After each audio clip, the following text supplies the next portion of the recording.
Step one is optimize for efficiency. So in high school, I used to have probably the most optimized routine ever, okay? At least of my life. I woke up at, the same time every day. I ate my breakfast. I went to school for about 4 hours. And then I came home, took my pre-workout, went to the gym, and then I came home and probably had, 4 hours of excess time. And, I just spent it playing video games and doing whatever. The problem is now I don't have that excess time anymore. I wake up, I go to class, I go to the gym right after, and you got homework, you got exams, you got to study for and all that. So really time is kind of way more valuable now than when I had so much of it back in high school. And chances are if you're a college student as well, it's probably going to be the same thing for you. So that's why I recommend optimizing for efficiency. So what does that actually look like? A few things. Number one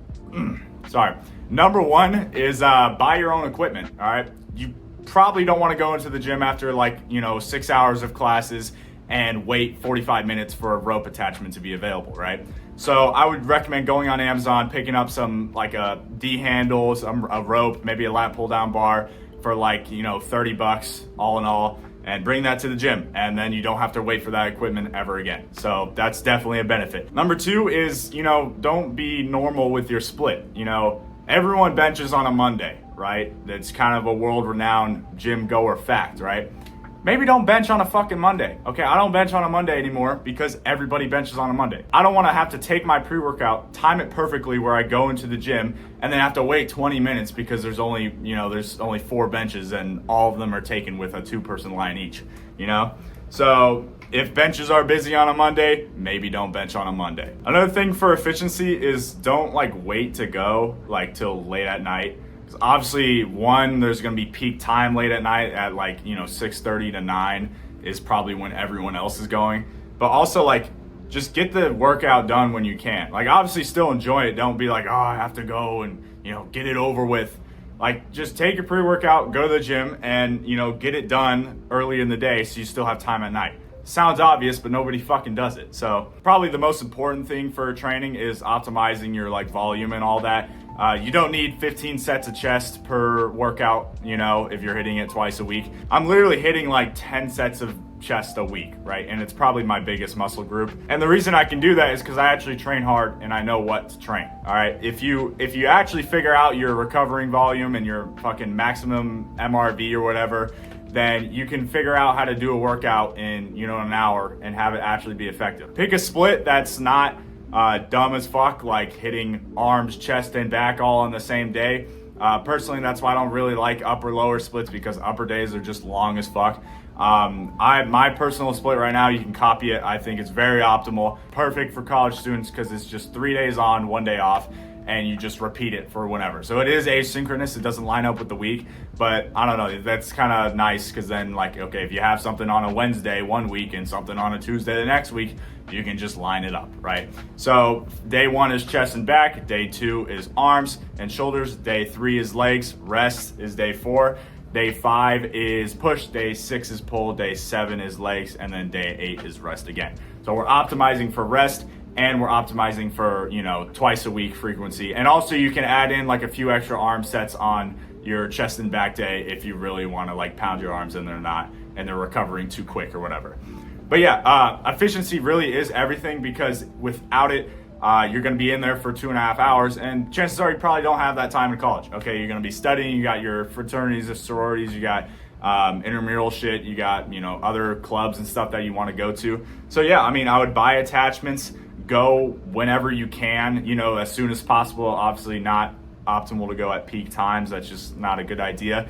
And number 3, pick a split that's not gonna fuck you over like a full body split or whatever, And don't bench on a Monday, all right? Step 2 to staying jacked in college, or perhaps even getting jacked if you're skinny or whatever, is track everything. What gets measured gets managed, okay? Little C-bum quote there. First off, nobody's gonna give a fuck if you weigh your food in the dining hall, bro. I've been doing it every single day from the very beginning, and nobody cares, okay? You'll get the occasional, oh, is that a scale? And you're like, yeah, you gotta stay on track. And they're like, oh, that's what's up. Nobody actually gives a fuck, okay? You're in your head. I don't need to tell you why you need to track your food. You can literally control your body fat percentage if you track your food. But I mean, I'm just trying to convince you that tracking your food isn't weird. Just fucking do it. You know, you're trying to get jacked. There's no shame in that. Just track your food and have no shame in doing it. Yeah, I mean, other than tracking food, there's tracking your weight, your lifts. Arguably more important is tracking your lifts so you can ensure progressive overload. I use this app called Heavy, and also I use Macro Factor, Jeff Nippard's app. I mean, it's paid, but like, I don't know, fucking $5 a month, like to guarantee you know how you're gonna look. So that's pretty sick. I would recommend that. For for tracking your lifts, I've been doing it since the beginning. I don't get why more people don't do it. Honestly, I attribute most of my progress from it because without it, I don't know, I'd probably just be at a plateau. Let's say I did one set of 8 with, 80-pound dumbbells. Then the next week I'll try to get it for 9. Like, it's just easy to, you can look back and see what your previous set was, and then you can try to beat that score, and then it's like a little game. But, and then you do that for 4.5 years, and then, you get jacked. I don't really get it because everyone talks about progressive overload, but like barely anybody tracks it. So, but yeah, what gets measured gets manners. That's step 2. Very important. Track everything you can. The more you track, the more you can figure out how to optimize and, control your life so then you can get as jacked as possible, which is really the meaning of life. Step 3, get hype as fuck, okay? Overdose on caffeine. It's kind of a, less sexy answer. It's really fun though. Like, I didn't take pre-workout for probably 2.5 years. And then I tried a non-stim one. That was phenomenal. I mean, the pump is just insane. And then, I tried a stim one, and holy fuck, like, that shit is the best thing ever. One thing I will say is cycle on and off. Like, maybe don't take it every single workout. Like, I don't take pre-workout for my leg days just because I don't really care about the pump of my legs. I got big legs, okay? I just don't care about, like, seeing the vascularity in them. So I don't really need the pump for it, I end up only taking pre-workout, maybe every other day, every 2 days or something like that. So then I don't really build up a tolerance. So then it still hits like crazy hard every time I take it. Blast music really loud. I got this really big speaker here that me and my roommate put on some fucking SoundCloud edits too before we go to the gym while our priest kicking in. That really helps. Get motivated by ass. Sorry, I wrote that down in the script like a week ago. I mean, if you see ass everywhere, I don't know if it's just me, but I perform at like a 20% strength boost. Don't fucking stare, but like, I don't know, being around bad bitches kind of makes you stronger. So I guess use that to your advantage. In combination with the pre and music. I guess step 3.1, a few bonus tips. Obviously, sleep is super important. You're probably not gonna get the best sleep in college as you were in high school just because of how timing is. Like, I used to go to bed at 10 and wake up at 8, and that was a solid 10 hours of in-bed time. Now I go to bed at like 11, go and wake up at like 7:30. So my sleep is honestly really shit. A few random tips is I would say wake up around at the same time and go to bed at the same time, because that actually, from studies, shows like it's almost more important than how long you sleep. So if you can only sleep for 6 hours, then at least make it a consistent 6 hours every single night. Oh yeah, don't eat like a little kid.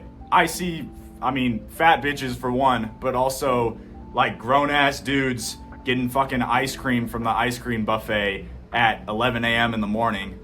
Like, dude, what are you doing? Are you like 10? Like, or like a cheeseburger from the grill at, for fucking breakfast. Like, what are we doing? Like, are we not 18 years, we're all adults here and we're having ice cream and cheeseburgers for our meals. Get some real food in your system and maybe you won't have fucking gyno and, be a bitch. Real talk, staying and getting jacked in college is pretty hard. Like, I went from probably the most perfect routine for me in high school for like all of summer and all of senior year to like a pretty shit environment for bodybuilding, Like, I had perfect sleep, perfect diet, pretty much perfect training, and now here I am, sleeping like 7 hours and eating the same fucking dry ass chicken breast and rice every single day, getting 0 vitamins, right?